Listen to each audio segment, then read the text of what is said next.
विरासत का मसला आता है, अपनी मर्जी से कौन तकसीम करेगा?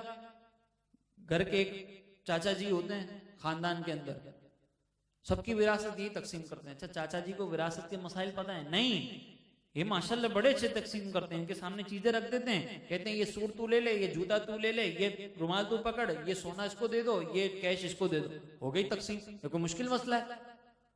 हालांकि विरासत के मसले तो कुरान ने बयान किए, वाज़ेह तौर पर हिस्से बयान किए गए, एक एक सूरत का हिस्सा बयान किया गया है।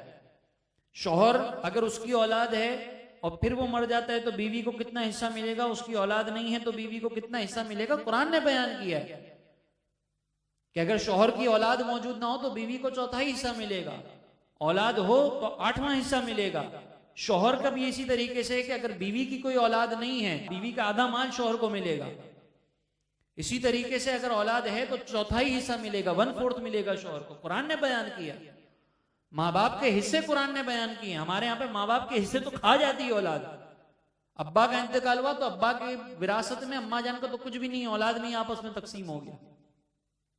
इसी तरीके से दादा दादी को कुछ भी नहीं देते, पोते पोतियां सब आपस में हड़प कर जाते हैं।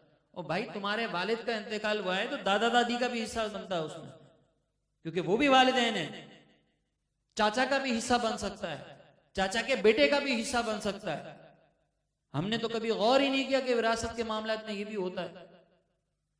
हम तो बस अपनी मर्जी से जो है वो किसी का भी इंतकाल होता है तो इसको रुमाल पकड़ा दिया, उसको मोजे पकड़ा दिया और हो गई हमारी विरासत तकसीम। ये तकसीम हमारे मयार के हिसाब से हो रही है, शरीयत के हिसाब से नहीं हो रही। और ये याद रखिएगा कि अगर किसी एक वारिस के साथ भी नाइंसाफी हो गई और किसी के हिस्से में कोई कमी हो गई तो गुनाहगार है, इसका जवाब देना पड़ेगा कि आपने इसका माल खाया।